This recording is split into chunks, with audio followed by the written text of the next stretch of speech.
Hello les amis, j'espère que vous allez bien. En tout cas, moi ça va. On se retrouve aujourd'hui pour une nouvelle vidéo et il va s'agir d'un point lecture. Et oui, j'en ai encore à vous présenter.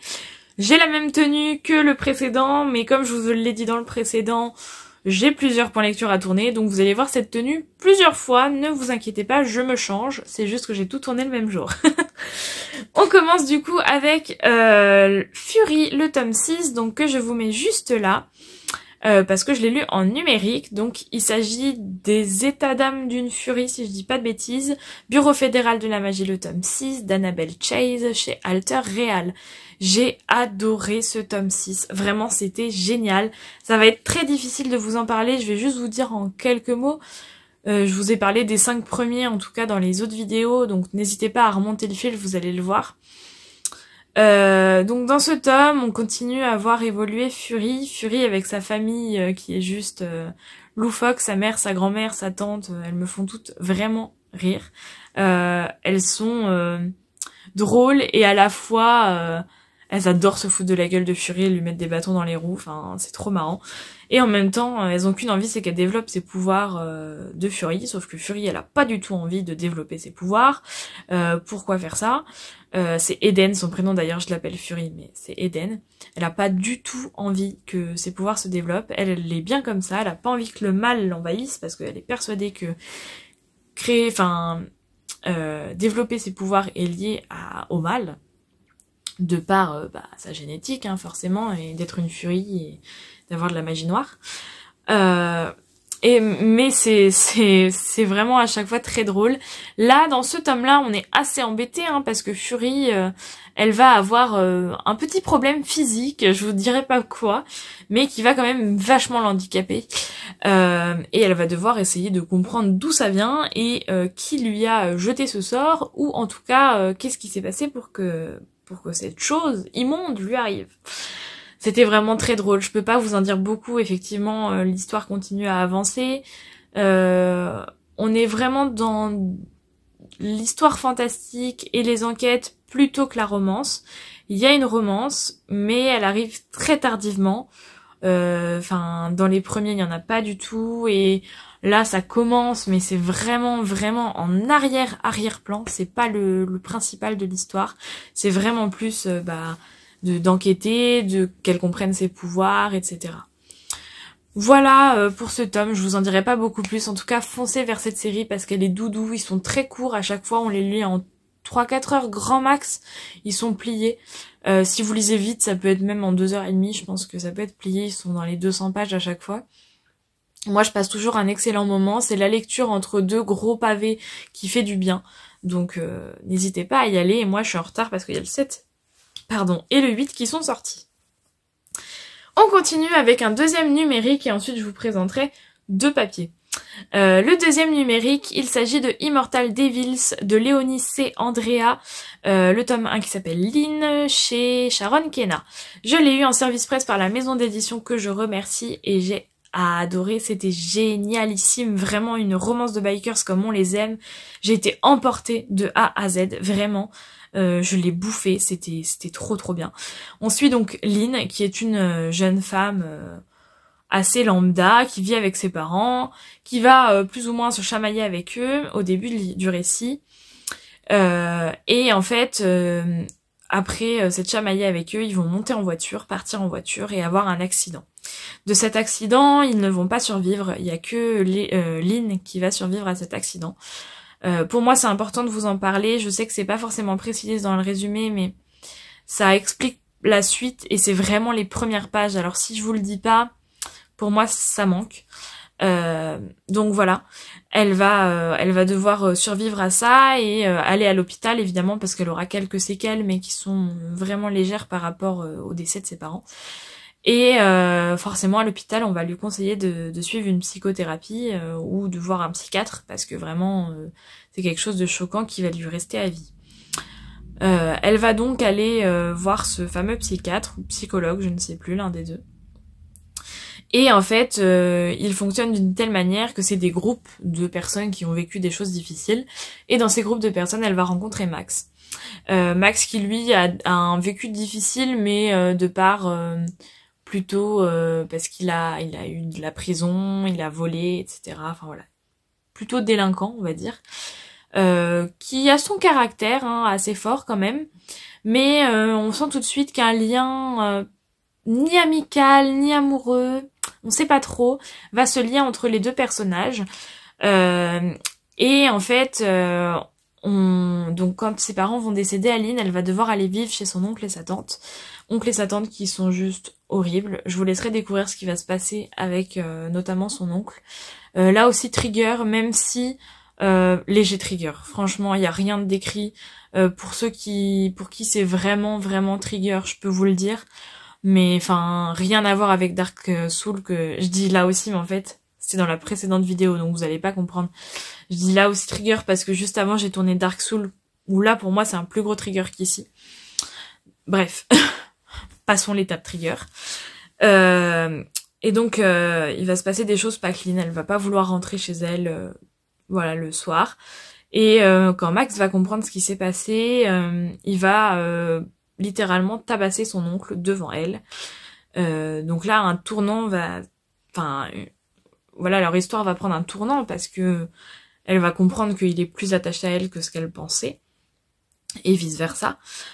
Sauf que forcément, la tante qui est odieuse et horrible va appeler la police. Il va se faire embarquer. Sauf que Max, il fait partie d'un groupe de bikers qui s'appelle les Immortal Devils, qui ont bien évidemment des connaissances qui vont pouvoir le faire sortir de prison. Donc ça, c'est vraiment le tout début du récit. Et ensuite, on est plongé 5, 6, 7 ans, je sais plus, quelques années plus tard après. Où Lynn est partie avec sa meilleure amie, elles ont décidé de quitter la ville et de refaire leur vie loin. Elle est désormais serveuse dans un bar et elle va devoir interrompre une bagarre dans la rue en sortant de son travail. De cette bagarre, forcément, quand elle va défendre le gars, au début les mecs vont être odieux avec elle, plus ou moins. D'ailleurs, ça m'a fait un petit peu peur au début cette scène. Et en fait, on va se rendre compte que parmi les tabasseurs, il y a Max, qui n'est plus Max et qui est devenu Shade. Et qui fait désormais partie intégrante du groupe de bikers et qui en est devenu le président. Sauf que il va pas être très content qu'elle le défie. Il va pas la reconnaître tout de suite. Il va avoir un doute quand même quand il était allé au bar et même après. Il va avoir un doute et il va choper sa carte d'identité et il va comprendre qui elle est. Et donc forcément tout va ressurgir parce que lui, ça fait 5 ou 6 ans qu'elle est partie et ça fait 5 ou 6 ans qu'il était fou d'elle et qu'elle est partie sans rien dire. Donc ça va être le bon moment pour renouer, entre guillemets, ou pas. Et il va lui dire que comme elle a en gros fait capoter leur plan parce qu'ils étaient là pour un truc de deal, etc., dû à leur groupe de bikers, elle leur doit une faveur, et c'est même pas plus qu'une faveur, c'est beaucoup d'argent. Sauf que Lynn, elle est serveuse, elle a pas d'argent, et pour elle ça va être très difficile, donc pendant quelques temps, elle va pas savoir comment faire pour trouver cet argent, et au final, Shade va finir par lui dire « Ok, bah c'est pas grave, t'as pas l'argent, mais en tout cas, en même temps, de toute façon, c'était un peu du pipeau cette histoire, et il va l'emmener, un peu de force, quand même, dans son groupe de bikers, et lui dire que de toute façon, elle a pas le choix, machin. » Et donc elle va rentrer dans cet univers à la fois sombre, à la fois dur, à la fois de deal, de drogue, mais aussi où quand tu es la femme de l'un des leurs, on fait tout pour toi. Et voilà, enfin elle va découvrir tout cet univers de biker. Je vous en dis pas plus parce que je trouve que j'en ai déjà dit beaucoup pour pas vous spoiler. Mais c'était vraiment chouette, moi j'ai adoré. Shade a peut-être des côtés un petit peu mal dominants qui peuvent nous rebuter. Il y a quelques scènes où effectivement, bon, ça peut poser question. Moi ça m'a pas posé problème parce que on connaît le passé qu'ils ont tous les deux. On sait qu'il y a un lien plus fort que s'ils s'étaient rencontrés là, maintenant, tout de suite. Et ça permet une construction de l'histoire qui est totalement différente pour moi que d'un couple qui vient de se lier. Ça fait 5-6 ans qu'ils se connaissent et qu'il l'attend et qu'il est fou d'elle. Qu'il l'attend. Il a quand même eu ses conquêtes, hein, mais qu'il n'a pas eu de coup de cœur comme il a eu avec elle. Donc moi j'ai adoré leur romance, j'ai tout aimé, j'ai adoré l'histoire, j'ai adoré tout ce premier tome et j'ai qu'une hâte, c'est que le 2 sorte et que je saute dessus pour pouvoir continuer à suivre Lynn et Shade. Voilà. Donc j'espère que mon résumé vous aura plu, vous aura tenté. Si vous aimez les Bikers, allez-y, c'est fait pour vous. On continue avec Baby Therapy de Blandine P. Martin.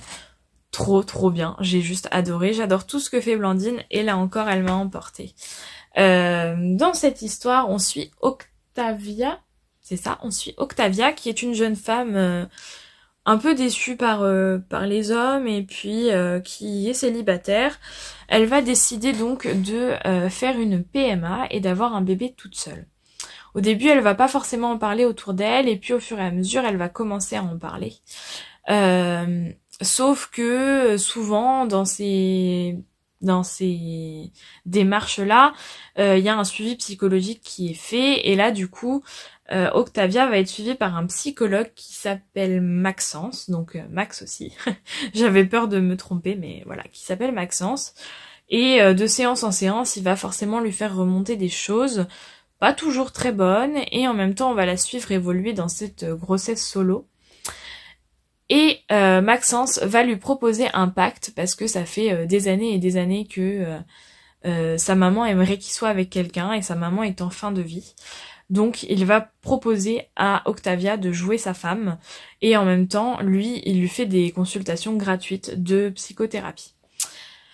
Je vous laisse imaginer que tout va pas forcément se passer comme prévu et qu'une romance va se nouer au bout d'un moment entre les deux personnages. C'était juste trop mignon. Enfin voilà, j'ai pas grand chose à vous en dire. L'histoire est doudou, ça se lit vite. Voilà, un peu comme... Non, j'allais dire un peu comme Vole mon cœur de Erika Boyer que j'ai lu cet été, mais c'est encore différent. Mais pareil, on est dans ce mood, si vous voulez pas vous prendre la tête, vous voulez quelque chose de doux, de beau, allez-y, franchement. Entre deux grosses fantaisies, c'est pas mal. Ça fait le job, c'est bien écrit. Enfin voilà, moi j'ai rien à reprocher à ce roman et je peux que vous le conseiller. Et ben je commence à avoir soif, hein. Ça fait 2 vidéos que je tourne moi. Hein. Je sais pas pourquoi je prends un accent sudiste là d'un coup, ça n'a aucun sens. Hein. Je vais vous parler de Sommes-nous si différents de Nina Leroy, chez Nisha, etc. J'ai adoré, c'était vraiment chouette. On y suit donc Livia, qui est une jeune femme qui rêve d'être tatoueuse professionnelle, et Aaron, qui lui est gamer professionnel, qui joue sur les réseaux sociaux. Tous les deux ont ce même désir de s'éloigner des médias, etc. Puisque Livia est issue de parents très connus, et Aaron, via les réseaux sociaux et ses jeux vidéo, est aussi très connu. Donc tous les deux ont ce désir d'être vraiment loin des potins. Ils vont se rencontrer en allant courir et une relation va commencer à naître comme ça entre les deux. Et notamment avec le chien, je sais pas si on en parle ici, d'Aaron qui est juste trop mignon. Leur relation est vraiment douce, c'est beau, c'est tendre, enfin...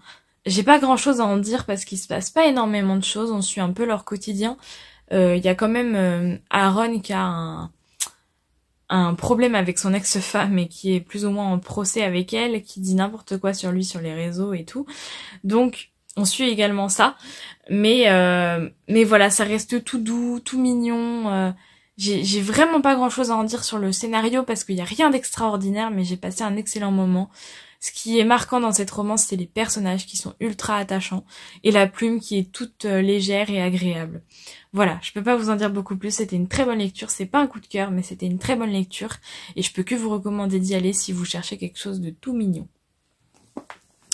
Voilà, c'en est tout pour cette vidéo, j'espère qu'elle vous aura plu, moi ça m'a fait plaisir de la tourner et je vous dis à bientôt dans une prochaine vidéo.